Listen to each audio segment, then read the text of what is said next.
दोस्तों पिछले काफ़ी टाइम से जेकेएसएसबी फीमेल सुपरवाइज़र एस्पिरेंट्स जितनी भी अ, बहनें हैं, जितनी भी गर्ल्स हैं, फीमेल्स हैं, वो मैसेज कर रही थी, वो कमेंट्स कर रही थी कि सर फीमेल सुपरवाइज़र पर एक वीडियो बनाएँ, स्पेशली एग्ज़ाम को लेके।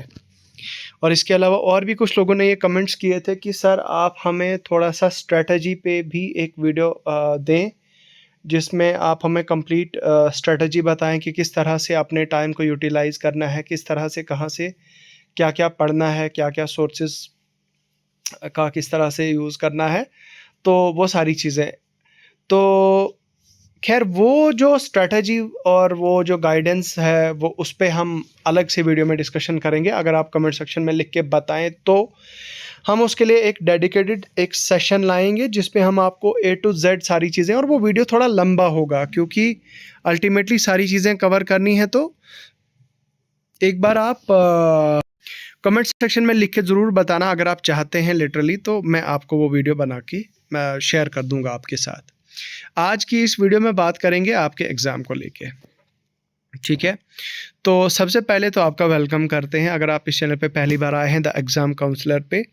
हमारे यहाँ यूट्यूब चैनल पे साल 2023 में 24 में जब वैकेंसीज़ आई थी फीमेल सुपरवाइज़र की, 24 में, और 24 में सुपरवाइज़र की वैकेंसीज़ आने के बाद सुपरवाइज़र को लेके हमारी ऐप पे अगर आप देखेंगे बहुत सारे फ्री मॉक टेस्ट हमने शेयर किए थे। बहुत सारी ऐसे मतलब एमसीक्यू बेस्ड पीडीएफ शेयर की थी हमने। मतलब बहुत हमने भी अपनी तरफ से बहुत ज़्यादा, मुझे लगता है हमारे चैनल पे उतना कंट्रीब्यूशन बाकी किसी एग्ज़ाम के लिए नहीं होगा जितना ज़्यादा हमने फीमेल सुपरवाइज़र पे दिया था। और उसके अलावा हमने डेडिकेटेड वीडियोज़ भी बनाई थी इसके ऊपर कि किस तरह से जो है वो आपका जो फीमेल सुपरवाइज़र है, मतलब टॉपिक्स भी कवर किए हैं। वो जो स्कीम्स वगैरह हैं या जो मतलब हमारी इकरा मैम ने, वो मुझे लगता है मेजर पोर्शन कवर किया हुआ है। तो आपकी इन्फॉर्मेशन के लिए बताता चलूँ, मैं वो प्लेलिस्ट आप लोगों के साथ शेयर करूँगा यहाँ टेलीग्राम चैनल पे। अगर आप इस चैनल पे पहली बार आए हैं तो चैनल को सब्सक्राइब करें। हमारे Telegram channel the exam counsellor को आप ज्वाइन करें कि ये हमारा ब्रॉडकास्ट टेलीग्राम चैनल है। तो यहाँ पे जो है हम सारी चीज़ें शेयर कर देते हैं आप लोगों के साथ। तो अब हम जो है यहीं पे मैं वो प्लेलिस्ट वगैरह शेयर कर दूँगा फ्री ऑफ कॉस्ट। वो हमने यहाँ पे शेयर किया हुआ है वो कोर्स, मतलब उस कोर्स की वो टॉपिक वीडियोस, तो आप यहाँ पे आके देख सकते हैं। बाकी इसके अलावा मोस्ट इम्पॉर्टेंटली ये चीज़ भी कहना मैं ज़रूर समझूंगा कि हमारी मोबाइल एप्लीकेशन पे अभी भी वो मॉक टेस्ट सुपरवाइज़र के मतलब अभी भी कंटिन्यू हैं फीमेल सुपरवाइज़र के। और उसके अलावा सिर्फ मॉक टेस्ट ही नहीं बल्कि हमारे ऐप पे पीडीएफ कोर्स भी हमने लॉन्च किया था जिस पे हमने हर एक टॉपिक पे अलग अलग एमसीक्यू हर एक टॉपिक को कवर किया था। उसकी भी एक एमसीक्यू हमारा यहाँ पे एमसीक्यू बेस्ड कोर्स है, पीडीएफ बेस्ड कोर्स है, जिसमें मतलब समझो आप पीडीएफ ही हमने शेयर की हुई है। वो भी आप एक्सेस कर सकते हैं हमारी ऐप पे। हमारी ऐप का लिंक आपको वीडियो की डिस्क्रिप्शन में मिल जाएगा, और यहीं पे या फिर आप प्ले स्टोर पे जाके द एग्ज़ाम काउंसलर सर्च करेंगे, वहाँ पे आप लॉगिन करके आप एक्सेस कर सकते हैं। बाकी आईफ़ोन यूज़र अगर आप हैं, आईफ़ोन यूज़र्स के लिए आपने द एग्ज़ाम काउंसलर सर्च करना है। वहाँ पे क्लास प्लस का नाम आएगा।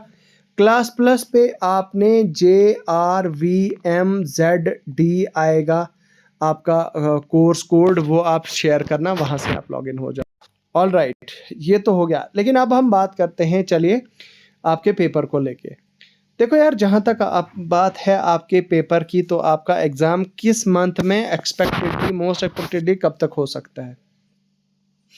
देखो यार, अभी सबसे पहली बात तो ये कि जेकेएसएसबी के ऊपर अभी ऑलरेडी बहुत ज़्यादा प्रेशर है और बर्डन भी है, और ये बात ऑब्वियस है कि हमारे यहाँ पे ये प्रेशर होना लाजमी है जेकेएसएसबी पे, क्योंकि जेकेएसएसबी पे मतलब बहुत सारी ऐसी रिक्रूटमेंट हैं जिनका एग्ज़ाम अभी पेंडिंग है। और मौसम भी हमारे जे.एंड.के में अब इतना ख़राब हो रहा है जिसकी वजह से जो इनफैक्ट शेड्यूल्ड कैलेंडर था, वो शेड्यूल्ड कैलेंडर भी अब जेकेएसएसबी को पोस्टपोन करना पड़ रहा है because of the inclement weather season. तो अब क्योंकि अब ये चीज़ जेकेएसएसबी के हाथ में नहीं है या आपके और मेरे हाथ में नहीं है, इट्स क्वाइट नेचुरल थिंग कि मौसम ख़राब हो रहा है और इसके चलते एग्ज़ाम पोस्टपोन हो रहे हैं आपके। तो अल्टीमेटली ये चीज़ आगे के एग्ज़ाम्स को भी इम्पैक्ट करेगी। ऑब्वियस सी बात है ये कि ये चीज़ आगे के एग्ज़ाम्स को भी जो है वो इम्पैक्ट करती है। नाउ द पॉइंट इज़ कि अब जो है वो क्या लगता है आपको, एक्सपेक्टेड क्या लगता है आपका, क्या आपका एग्ज़ाम क्या कब तक हो सकता है? देखो यार, अगर आप मेरी मानो तो नवंबर से पहले तो बिल्कुल भी चांस नहीं लग रहा है मुझे कि आपके फीमेल सुपरवाइज़र का एग्ज़ाम हो जाएगा। नवंबर से पहले दूर दूर तक कोई चांस नहीं है कि आपका एग्ज़ाम हो जाएगा। नवंबर के बाद प्रोबेबिलिटी हो सकती है कि हो जाए, तो उसमें भी मुझे ऐसा लग रहा है, अगर आप मुझसे पूछोगे तो मुझे तो बहुत कम पॉसिबिलिटी लग रही है कि फिर दिसंबर तक हो जाए। तो लेकिन अब मेरा आपके लिए एक मशवरा है, आप ऐसा कीजिए, आप इस तरह से आप इस वे में प्रिपेयर करें। You should prepare in such a way, like you should prepare in such a way that आप इस तरह से फील करें कि भाई आपका एग्ज़ाम मतलब अक्टूबर में ही हो जाएगा। जुलाई तो चला गया, अगस्त और सितंबर। आप ये मान के चलो कि आपके पास सिर्फ़ और सिर्फ 2 मंथ्स हैं और 2 मंथ्स में किस तरह से आपने समेटना है चीज़ों को, किस तरह से प्रिपेयर करना है, क्या-क्या चीज़ें करनी हैं, तो आप इस तरह से लेके चलो। अब सवाल ये उठता है कि भाई अगर आप फाइनेंस के लिए पढ़ रहे हैं तो आपको क्या करना चाहिए? तो फ़िलहाल तो उस हिसाब से, मेरे हिसाब से आप फाइनेंस पे ही ध्यान दो। फाइनेंस में बहुत ज़्यादा मतलब ज़्यादा वैकेंसीज़ हैं, ज़्यादा पॉसिबिलिटी है। अल्टीमेटली ज़्यादा पॉसिबिलिटी भी है लेकिन कंपटीशन भी बहुत बहुत हाई है फाइनेंस में। लेकिन ऑब्वियस सी बात है, फीमेल सुपरवाइज़र के कंपैरिजन में वहाँ पे भीड़ बहुत ज़्यादा है, लेकिन कंपटीशन ये वैकेंसीज़ ज़्यादा है। अगर आप थोड़ी सी मेहनत करते हैं तो definitely you will get through. तो आप दिमाग में ये लेके चलो कि 15 अक्टूबर तक मुझे रेडी रहना है बाय हुक और बाय क्रुक। आपको 15 अक्टूबर माइंड में रखना है कि 15 अक्टूबर से पहले आई मस्ट बी रेडी। तो अगर आप फीमेल सुपरवाइज़र के लिए स्पेसिफ़िकली पढ़ रही हैं, बाकी किसी एग्ज़ाम के लिए नहीं पढ़ रही है, तो इस तरह से आपने लेके चलना है। बाकी यार, अगर आपने बाकी एग्ज़ाम्स भी फ़िल किए हैं, आपका टाइप टेस्ट भी है, आपका junior assistant finance accounts assistant भी है, तो मेरे हिसाब से उस केस में आप जो चीज़ अभी आपकी पहले है उस पे आप ध्यान दीजिए। अभी मान लो टाइप टेस्ट है आपका पहले, तो 3 से 4 घंटे, 5 घंटे दिन के दीजिए टाइप टेस्ट पे। भाई कुछ नहीं बताया जा सकता है किस्मतों का, कब कहाँ आपकी किस्मत चमक जाए, किस्मत का तारा चमक जाए, कोई पता नहीं।